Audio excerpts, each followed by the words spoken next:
جس بندے سے اللہ تعالیٰ ناراض ہوتا ہے اس بندے کے اندر 3 نشانیاں دنیا کے اندر ضرور ظاہر ہوتی ہیں، جس سے بندہ یہ سمجھ سکتا ہے کہ ہمارا رب، ہمارا مولا ہم سے ناراض ہے، اسی وجہ سے ہمارے ساتھ یہ تمام معاملات آ رہے ہیں۔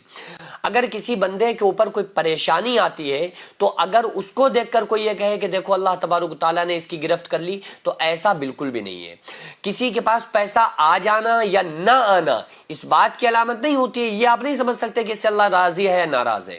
بعض مرتبہ اللہ تعالیٰ پیسہ ایسے لوگوں کو دیتا ہے، پیسہ کسی کو دے کے آزماتا ہے، کسی سے پیسہ لے کے آزماتا ہے،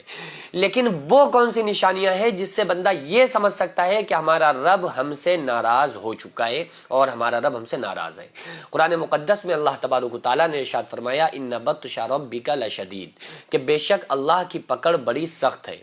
اللہ تعالیٰ ظالم کو ڈھیل دیتا ہے لیکن جب پکڑتا ہے تو چھوڑتا نہیں ہے۔ تو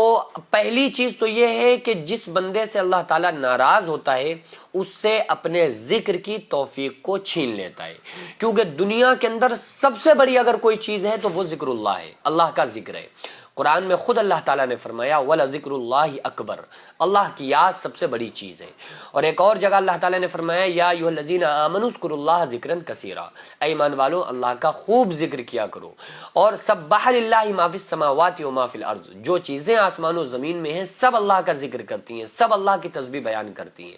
آقا علیہ الصلوۃ والسلام نے ارشاد فرمایا جو اللہ کا ذکر کرتے ہیں وہ زندہ ہیں، اور جو اللہ کا ذکر نہیں کرتے وہ مردہ ہیں بلکہ مردار ہیں۔ تو پہلی نشانی کون سی ہوتی ہے کہ وہ بندہ ذکر اللہ سے غافل ہو جاتا ہے، وہ پھر اللہ کے ذکر میں اسے لطف نہیں آتا ہے، مزہ نہیں آتا ہے، اسے اللہ کے ذکر کرنے کی حلاوت میسر نہیں ہوتی ہے۔ تو پہلی نشانی ہوتی ہے کہ اللہ تعالیٰ اس بندے کو ناپسند کرتا ہے، اللہ نے اس سے یہ توفیق چھین لی ہے کہ بندہ اللہ کا ذکر کرے، کیونکہ آقا علیہ الصلوۃ والسلام کی حدیث کا مفہوم ہے کہ انسان کی زبان ہر وقت اللہ کے ذکر سے تر رہنی چاہیے، ٹھیک ہے۔ اور اسی کے ساتھ بندے کو عبادات سے دوری پیدا ہو جاتی ہے۔ دوسری نشانی کیا ہے کہ وہ نماز سے دور ہے، عبادات سے دور ہے، اور جب کوئی بندہ نماز پڑھتا ہے تو ذکر اس میں آٹومیٹک شامل ہو جاتا ہے آلریڈی، کیونکہ وہ نماز پڑھ رہا ہے تو اللہ کی تسبیح بیان کر رہا ہے، تو ظاہر ہے کہ وہ ذاکرین میں تو آ گیا لیکن مکمل طرح سے وہ ذاکر نہیں بنا، کیونکہ ہر وقت جب بندے کی زبان اللہ کی یاد سے، اللہ کے ذکر سے تر و تازہ رہتی ہے وہ بندہ مکمل طرح سے ذاکر بن جاتا ہے۔ اب آپ خود سوچئے کہ جو اللہ تبارک و تعالیٰ نے فرمایا فَاذْكُرُونِي أَذْكُرْكُمْ، تم میرا ذکر کرو میں تمہارا ذکر کروں گا، تو ذکر کرنے کا صرف مطلب یہ نہیں ہے کہ آپ تسبیح لے کر بیٹھ گئے اور یا اللہ یا سبحان اللہ الحمدللہ الحمدللہ اللہ اکبر پڑھنے لگے، بلکہ ذکر کا اصل معنی ہے یاد۔ ذکر کہتے ہیں یاد کو، ہر وقت ہمارے دل کے اندر اللہ کی یاد ہونی چاہیے۔ تو اللہ تبارک و تعالیٰ کیا کرتا ہے اس بندے سے اپنے ذکر کی اور اپنی عبادات، جو بندہ اللہ کے لیے عبادت کرتا ہے اس عبادت کی اللہ تعالیٰ توفیق کو چھین لیتا ہے، پھر اس سے توفیق اللہ تعالیٰ ختم کر دیتا ہے، اس بندے کو توفیق نہیں ملتی ہے۔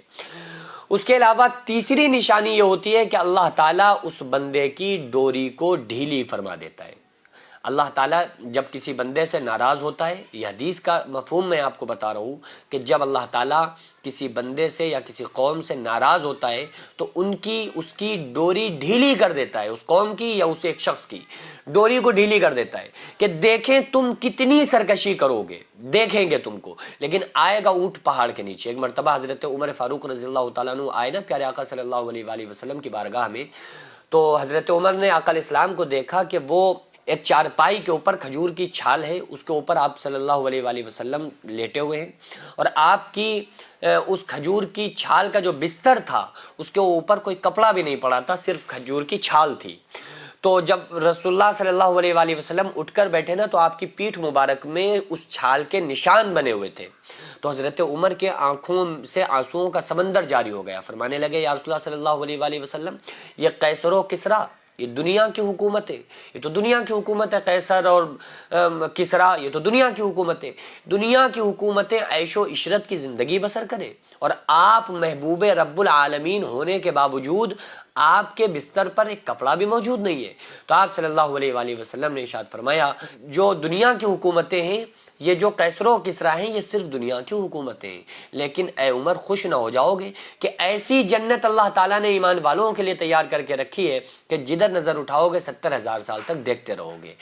ایسی دودھ شہد کی نہریں بہ رہی ہیں۔ اور للذین اتقوا عند ربہم جنات تجری من تحتها الانہار، ان پرہیزگاروں کے لیے اس کے رب کے یہاں ایسی جنتیں، ایسے باغات ہیں جن کے نیچے نہریں جاری ہیں، وہ ہمیشہ اس میں رہیں گے۔ وازواج مطہرۃ ورضوان من اللہ، اور پاک ستھری بیویاں ہیں، اللہ کی رضامندی ہے، اللہ تعالیٰ اپنے بندوں کو خوب دیکھ رہا ہے۔ تو اللہ تبارک و تعالیٰ جس بندے سے ناراض ہوتا ہے اپنے ذکر کی توفیق کو چھین لیتا ہے، نماز کی عبادات کی توفیق کو چھین لیتا ہے اور اس کی ڈوری کو ڈھیلی کر دیتا ہے کہ اب دیکھیں گے تم سرکشی کہاں تک کرتے ہو، لیکن اللہ ظالم کو ڈھیل دیتا ہے، لیکن جب پکڑتا ہے تو چھوڑتا نہیں ہے۔ ابھی ضرورت ہے جو جینس مدرسہ منہاج الحسین آغازیہ مداریہ مکن پور شریف میں جو قائم ہے، چل رہا ہے،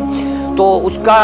صرف ایک ہال ہے جس میں بچے رہتے بھی ہیں، جو بیرونی بچے ہیں وہ وہیں رہتے ہیں، وہیں کھاتے ہیں، وہیں پیتے ہیں، جن کے رہنے کا بھی کوئی پروپر ان کے رہنے کا کوئی ہال یا کوئی رہنے کے لیے ہاسٹل کمرے وغیرہ موجود نہیں ہیں، جس کی چھت پر انشاءاللہ تعالیٰ اگر کچھ کمرے بن جائیں تو بچوں کے رہنے میں اور اساتذہ کے وہاں پہ رکنے میں کچھ آسانی ہو جائے، کیونکہ پورا مدرسہ جو بنا ہے اللہ رب العزت کی قسم کھا کے بتا رہا ہوں کہ بغیر کسی فنڈنگ، بغیر کسی چندے کے بنا ہے، جو اللہ نے مجھ سے کام لیا، میں نے خود کام کیا، اور یہ آپ کو فوقیت کے لیے نہیں بتا رہا ہوں بلکہ صرف آپ کے حوصلے کے لیے بتا رہا ہوں۔ تو اس کے لیے تعمیری کچھ کام ہونا ہے، آپ لوگوں سے خصوصی گزارش ہے کہ اس میں اس کار خیر میں تعاون کریں، اس کام میں حصہ لیں، تاکہ ہمارا یہ جو کام ہے، یہ جو مشن ہے، یہ کمپلیٹ ہو سکے۔ اللہ تبارک و تعالیٰ اس کا صلہ ہم کو عطا فرمائے۔